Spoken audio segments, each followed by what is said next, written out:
প্রিয় ভাই, আমার সন্তান, তোমরা যাদের বয়স 16 বছর, তুমি আমার ছেলে, আমার সন্তান। আমার প্রথম সন্তানের বয়স 16 বছর, অতএব 16 থেকে নিচে তুমি আমার সন্তান। আমার দ্বিতীয় সন্তানের বয়স 14 বছর, আমার তৃতীয় সন্তানের বয়স 9 বছর, আমার চতুর্থ সন্তানের বয়স 4 বছর। অতএব 16 থেকে নিচে যারা আমার সন্তান, তুমি এর চাইতে বড় যারা আরেকটু, তোমরা আবার ছোট ভাই। আমি তোমার বড় ভাই হিসেবে বললাম, আমি তোমার বাপ হিসেবে বললাম। এমন বিবেক, নারী দেখে, চুরি দেখে অস্থিরতা করে, উলঙ্গ দৃশ্য দেখে দোস্ত বন্ধ করে দিও না। দিন যেন মরে না যায়, দিল যেন মরে না যায়। চাহিদা পূরণ হবে না। মোবাইলের বাড়ি চাহিদা পূরণ করতে পারে না। রাস্তার নর্তকী চাহিদা পূরণ করতে পারে না। ক্ষতি করে, শরীর নষ্ট করে, নাপাক করে, যৌবনের ক্ষমতা নষ্ট করে, যৌন সক্ষমতা নষ্ট করে। হারাম বীর্যপাতে আমি স্পষ্ট বলি, আমার যুবক, আমার সন্তান, হারাম বীর্যপাতে মানুষের নিয়ন্ত্রণ থাকে না। স্বামী স্ত্রীর মিলনে মানুষের নিয়ন্ত্রণ থাকে, কারণ ও তো আমার স্ত্রী, বিবাহিত। একদিনে শেষ করলে তো জরুরি না, বুঝেন নাই? কারণ আমি তো জানি আমার বিবি, কিন্তু অসভ্য চরিত্রহীন, ওর কোনো নিয়ন্ত্রণ থাকে না, বুঝেন নাই? ওর কোনো নিয়ন্ত্রণ থাকে না। এই জন্য সে তার বীর্যপাত, যৌন চাহিদা পূরণের ক্ষেত্রে কোনো নিয়ন্ত্রণ বুঝে না, সিস্টেম বুঝে না। এই জন্য কখনো হাত, কখনো নাপাক লজ্জাস্থান, কখনো অস্থির ছবি, কখনো উলঙ্গ দৃশ্য, কোনো বেহায়া নারী, কোনো অসৎ বন্ধুর হারাম সম্পর্ক, কোনো না কোনোভাবে নিজের যৌন চাহিদা নষ্ট করে ফেলে। একদিন অসল, অপদার্থ, অকর্মণ্য একটা দুর্ভাগ্য বদনসিব সন্তান হয়ে দুঃখে দুঃখে মরে। যদি কারো বিশ্বাস না হয়, আমার সাথে চলো। আমার কাছে অনেক ছেলের হোয়াটসঅ্যাপে ভয়েস রেকর্ড আছে, অনেক যুবকের সাথে আমার কথা আছে, সম্পর্ক আছে। তোমার কাছে জীবনও কইতো না, ও যে হাফ প্যান্ট তোমাদের কইতো গুনাহরে শেষ করে গেছে।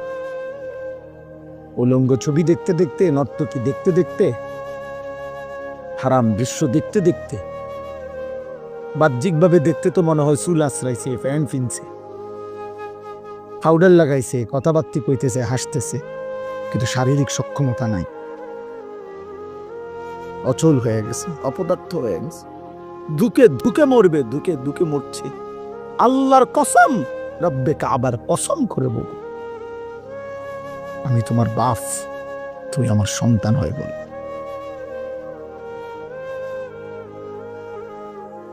তোমরা বেনামাজি ছেলের এবং মোবাইলে আসক্ত ছেলে, যারা নিয়মিত মোবাইল, বড় মোবাইল ব্যবহার করো, তোমরা এখন দাঁড়াও। আমি একজন ডাক্তার আনি, একজন ইনসাফগার, বিবেক সম্পন্ন একজন ডাক্তার এসে বলুক যে 16 বছরের ছেলের চেহারা এত সাফা ভিতরে থাকার কথা নেই। 18 বছরের কোন ছেলের চেহারা এত শুকনা, এত দুর্বল হওয়ার কথা না, বুঝেন না? এমনি কথা চলেন আমি দেখাই, তোমরা দাঁড়াও। আলহামদুলিল্লাহ, আমি আমার বিষয়ের উপরে সারাদিন রাত কাজ করি। এই কিশোর নওজোয়ান মিয়া আমার দিবা নিশির মেহনত, শুধু ওয়াজ করি এটা না, দিবা নিশি মেহনত করুন, ফিকির করুন আর কি করা যায়। এই জন্য তুমি বলো, চলো আমরা দেখাই। গুনার থেকে পবিত্র, মোবাইলে আসক্ত না, নারী দেখে না, ছবি দেখে না, উলঙ্গ দৃশ্য দেখে না, 5 ওয়াক্ত নামাজ পড়ে, আল্লাহর কসম। চলো আমরা এমন 100 যুবক, এমন 100 কিশোর, তাকেও এক পাশে দাঁড় করাই, তোমারও এক পাশে দাঁড় করাই। এরকম 100 দুই দিকে একজন ডাক্তার এসে চিকিৎসা করুক, দেখুক, উনি বলুক উনি বলে দিবে ওয়েট। প্রত্যেক ডাক্তার মাফে না, ডাক্তাররা বয়স জিগা, ডাক্তাররা ওয়েট মাফে, ওজন কত বলে। চলো, অনেক শিশু বিশেষজ্ঞ ডাক্তারের প্রেসক্রিপশনের পিছনে লেখা আছে কত মাসে কতটুকু ওজন থাকা উচিত, এখান দিয়ে লেখা থাকে বয়সের। আরে ওজন কি, নাহলে ওজন মাফে কেন? অধিকাংশ ডাক্তারদের চেম্বারে ঢুকলেই কি আছে, ওয়েট মাফার কি আছে, মেশিন আছে। কেন? কি করতেছো বাপ, কি করছো? দাঁড়াও, তাহলে আমরা দাঁড় করাই তোমাগরে। তোমাদের বাবারা তোমাদেরকে দেখুক, তোমাদের সমাজ তোমাদেরকে দেখুক যে গুনাহ তোমাদের চেহারা কি কালো বানাইছে।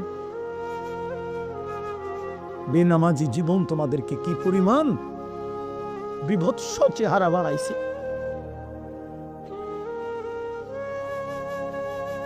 কারে দেখো আব্বা, মোবাইলে কার ছবি দেখো? তোমার মা? ওই নারী তোমার মা? এই বেহায়া, যাকে দেখো ওই বেহায়া নারী ও তোর মা?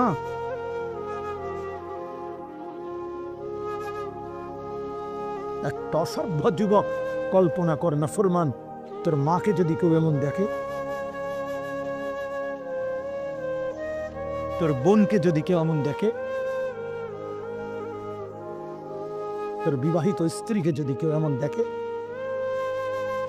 তোর কন্যাকে যদি এমন কেউ দেখে, তোর ফুফিকে যদি কেউ এমন দেখে, তোর খালাকে যদি কেউ এমন দেখে, আল্লাহর কসম, এটা নবীজি সাল্লাল্লাহু আলাইহি সাল্লাম হাদিসে, নবীজি, আমি এটা নিজের থেকে বলি নাই, নবী এক যুবককে এটা বলছে। নবীজির জামানায় এক যুবক নবীজির কাছে জিনার বেবিচারের অনুমতি চাইছিল। ইজান লি বিজিনা, হাদিসের সব এই কিতাব আমার গাড়িতে আছে, ওয়ালা তাকরাবুজ জিনা, এই নামে আমার কাছে একটা কিতাব আছে মোটা, ও কিতাবে আছে। যুবক বলছি, ইয়া রাসূলুল্লাহ, আমাকে জিনার, বেবিচারের, লজ্জাস্থানের হারাম ব্যবহারের অনুমতি দেন। নবীজি বলছে, যুবক শোনো তো। নবীজি তাকে তখন 5টা কথা বলছে। আফাতুহিব্বুহু লি উম্মিক, আফাতুহিব্বুহু লি ইবনাতিক, আফাতুহিব্বুহু লি উখতিক, আফাতুহিব্বুহু লি আম্মাতিক, আফাতুহিব্বুহু লি খালাতিক।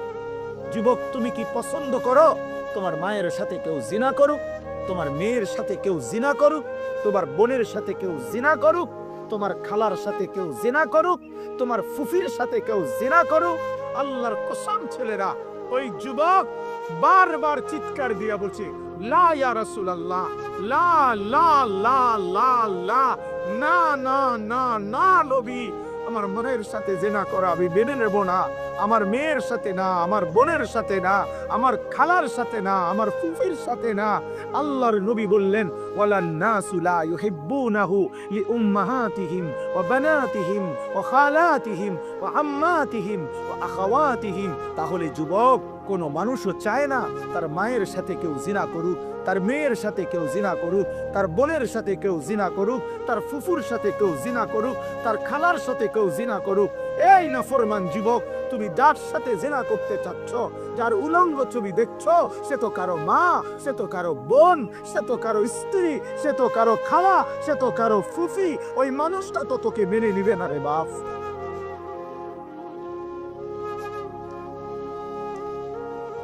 তুই কার মা দেখোস?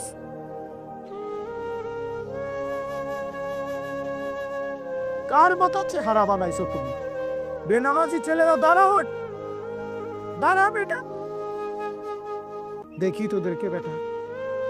ইনসান এটাকে বলে? মুসলমানের বাচ্চা এমন হয়? মুসলমানের ঘরে জন্ম নিছ? দাঁড়াও, এখন আমি দাঁড় করাই, আমার অনুমতি দেন, আমি দাঁড় করাই। বেনামাজি অসতের চেহারা তো দেখলেই চেনা যায়। বেনামাজি তো অসভ্য, বেনামাজি তো গাদ্দার, এই গাদ্দার রে তো দেখলেই চেনা যায়। বেনামাজি তো বিয়াদব, বেনামাজি তো মুতাকাব্বির, বেনামাজি রাজিম, এমন অভিশপ্ত, এমন বিতাড়িত, মূলত যাকে পাথর মেরে তাড়িয়ে দেওয়া উচিত। শয়তানকে রাজিম কেন বলে? আল্লাহ যেদিন সেজদা দেয় নাই, কোরআন শরীফ আছে, সেদিনই আল্লাহ তাকে বলছে ফখরুজ ফাইন্নাকা রাজিম। আল্লাহ বলছে ইবলিস সেজদা দিলি না, বেরো বাইরে, আজকে থেকে তুই রাজিম। আউযু বিল্লাহি মিনাশ শাইতানির, এই যে এই রাজিম শয়তানকে বলা হয়েছে যেদিন সেজদা দেয় না। আর রাজিম বলে কাকে? শোনো ভাইয়া, তাফসীরের মধ্যে আছে রাজিম মানে হলো ওই ব্যক্তিকে, ওই সত্তাকে বলে রাজিম যাকে মূলত পাথর মেরে মেরে তাড়িয়ে দেওয়া উচিত। আল মাতরুদ, যাকে বিতাড়িত করে দেওয়া উচিত। এই জন্য অর্থটাই রে বলে যে আমি বিতাড়িত শয়তান হতে আল্লাহর কি চাচ্ছি? এ বিতাড়িত শব্দের আরবি কি? রাজিম, যাকে পাথর মেরে বিতাড়িত করে দেওয়া, এই সমাজচ্যুত করা উচিত। এই জন্য রজম, এই তাফসীরে আছে, আমি নিজে পড়ছি। এই জন্য ইসলামী শরীয়তে কোন পুরুষ, বিবাহিত পুরুষ যদি স্ত্রীকে বাদ দিয়ে অন্য মহিলার সাথে জিনা করে, তার শাস্তি হলো রজম, পাথর মেরে হত্যা করা। কোন মহিলা যদি বিবাহিত, সে যদি নিজের স্বামী ব্যতীত অন্য কোন পুরুষের সাথে জিনা করে, তার শাস্তি হলো তাকে পাথর মেরে মেরে হত্যা করা। এইটাকে বলে রজম। রজম এটাকে কি বলে? এইটা যে শব্দ রাজিম, ওই একই শব্দ। বুঝছেন আব্বা? এইটা আল্লাহ পাক ওই দিন বলছে যেদিন সেজদা দেয়নি, যেদিন সে সেজদা দেয়নি, এদিন আল্লাহ তাকে বলছে ফাইন্নাকা রাজিম। এজন্য প্রত্যেক বছর এই সেজদাবিহীন নাফরমান শয়তান মুমিনের, ইমানদারের, এত ঘৃণিত মুমিন প্রতি বছর 8 লাখ টাকা খরচ কইরা, 7 লাখ টাকা খরচ কইরা, জীবনের সম্পদ জমাইয়া, কলিজার সবটুকু ঘৃণা নিয়া হজ্জের সফরে টানা 3 দিন এই অভিশপ্ত শয়তানদের পাথর মারে। ওই যে রাজিম, যে ওদের মূলত কি রাজিম, যে এই জন্য পাথর মারে।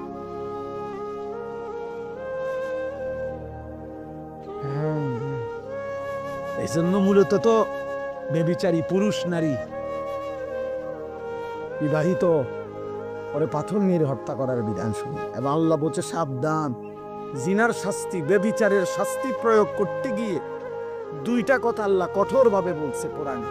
1 নাম্বার হলো ওয়ালা তাখুজকুম বিহিমা রাফাতুন ফি দীনিল্লাহ। আল্লাহ বলছে সাবধান, বেবিচারের শাস্তি প্রয়োগ করতে গিয়ে তোমাদের কারো অন্তরে যেন কোনো দয়া, মায়া, অনুকম্পা না আসে। আহালাত দেখাইও না, আহালাত দেখাইও না। অসভ্য ফুতরে ঠিক করো আগে, এনে ফেক নাই দেখাইও। আল্লাহ নিজে বলছে আমি আরহামুর রাহিমিন, আমি বলছি শাস্তি দিতে। আমার নবী রাহমাতুল্লিল আলামিন, নবীজি রাহমাতুল্লিল আলামিন কিনা? কথা বলে না কেন? সেই নবী সাল্লাল্লাহু আলাইহি সাল্লাম তার হায়াতে মদিনার জমিনে তিনি নিজ অনুমতিতে সাহাবায়ে কেরামের মাধ্যমে ব্যভিচারী পুরুষকে পাথর মারাইয়া হত্যা করাইছেন, ব্যভিচারী নারীকে পাথর মারিয়ে হত্যা করেছেন, মাইজ ইবনে মালিক আসলামীকে পাথর মেরে হত্যা করাইছেন, গামেদিয়া গোত্রের একজন নারীকে, ইমরাআতে গামেদিয়াকে পাথর মেরে হত্যা করাইছেন। আবু বকর সিদ্দিক ওনার খেলাফত আমলে এই রজম, পাথর মারার শাস্তি কার্যকর করেছেন। ওমরে ফারুক কার্যকর করেছেন, ওসমানের জামানায় কার্যকর করেছেন, আলীর জামানায় আলী কার্যকর করেছেন। তুমি বুঝো আব্বা? আজ যদি ইসলামী খেলাফত থাকতো, আর যদি আল্লাহর জমিনে কালেমার খেলাফত থাকতো, তো তুমি কোনো নারীর দিকে চোখ তুলবা, চোখ খুললা ফেলতো?